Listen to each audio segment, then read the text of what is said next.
this morning.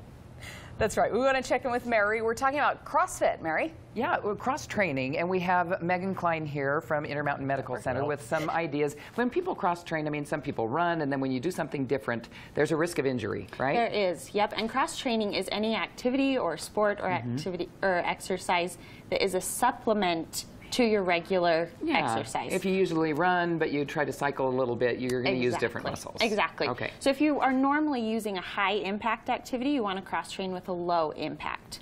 Low impact doesn't mean low intensity, so you can still get a good exercise, a low impact activity as far as less impact on your joints, your muscles, get a good exercise in yoga or swimming or other activities like that. And you have some extra exercises to do to prevent injury when you're doing cross training. It does reduce overuse activity. So for a cyclist, for instance, it is a low impact activity. So on those cross training days, you'd want to go to a kickboxing class or go running.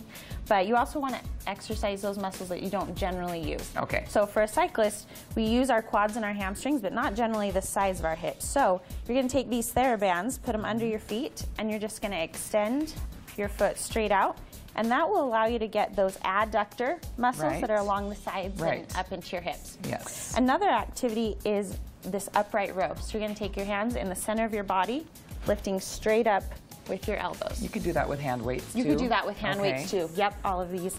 And then another one is your lower back. So as you do, you're on the bike and you're bent over all day. So it's important to strengthen those muscles as well.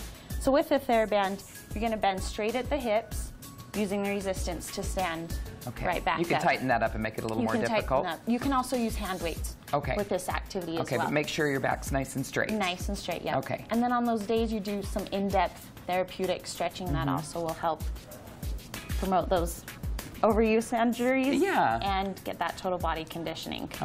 And it's a good idea to cross train, isn't it? It is a very good idea. Probably every other day in between your main activity. Really? Main activity, and then the next day do a different thing? Yep. And is it okay to shake it up a little bit? Not just do one thing? Yes, and boredom will cut that activity way out. That's true. You want to do things you enjoy, things that are different. So challenge yourself. Exactly. All right, but don't get hurt. Don't get hurt. Okay. Thanks a lot, Meagan. And they can find you at Intermountain Medical Center. Yes. And you have a physical therapy department. In cardiac rehab. Cardiac rehab. Okay. Ron and Debbie, back to you.